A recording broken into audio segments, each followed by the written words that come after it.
Hi friends, இப்போ நம்ம பார்க்க போகிறது என்னென்னு பார்த்தீங்க அப்படின்னா, நான் வந்து பூ வாங்கியிருந்தேன். மல்லிகைப்பூ வந்து வாங்கியிருந்தேன். நல்லா பாருங்கள், நல்லா சூப்பராக இருக்குது. நல்லா பெருசாக காம்புமே வந்து நல்லா நீட்டாக இருக்குது. கட்டுறதுக்கு வந்து ரொம்ப ஈஸியாக இருக்கும். இந்த பூவோட ரேட் எவ்வளோ இருக்கும் அப்படின்னு சொல்லுங்கள். ஆக்சுவலாக இது வந்து பார்த்தீங்க அப்படின்னா, மல்லிகைப்பூ தோட்டம் இருக்கு இல்லையா, அதுக்கு வெளியவே, அதாவது தோட்டத்துக்கு வெளியவே வச்சு விற்றுட்ருந்தாங்க. ஸோ இதோட ரேட் எவ்வளோ இருக்கும்னு சொல்லி எனக்கு கெஸ் பண்ணி சொல்லுங்கள். இது வந்து பார்த்திங்க அப்படின்னா 100 கிராம் இருக்குது. 100 கிராம் வந்து 60 ருப்பீஸ் சொல்லி நான் வாங்கினேன்.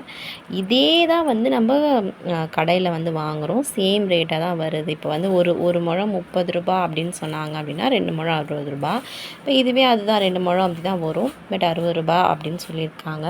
இது வந்து வெளியே இருந்து டீலர்கிட்ட இருந்து இல்லை பூக்காரங்க கிட்ட இருந்தெல்லாம் வாங்கலை. ஸ்ட்ரெயிட்டாக பூவை பிரித்து அப்போவே நமக்கு கொடுத்துருக்காங்க. அதாவது மார்னிங் பிரித்து அங்கேயே வெளியவே வச்சு விற்றுருந்தாங்க. ஸோ அங்கே கேட்டவும் பார்த்தேன் நான். இதே ரேட் தான் சொன்னாங்க. ஏன்னா அவங்களுக்கு வந்து பிரிக்கிறதுக்கு சார்ஜ் வேணும் அப்படின்னு சொல்லி அதே ரேட் தான் நமக்கு சொல்லியிருக்காங்க. ஸோ நீங்கள் யாராச்சும் பூ இந்த மாதிரி வாங்கியிருக்கீங்க அப்படின்னா எனக்கு எவ்வளோ ரேட்டு அப்படின்னு சொல்லி சொல்லுங்கள். தேங்க்யூ.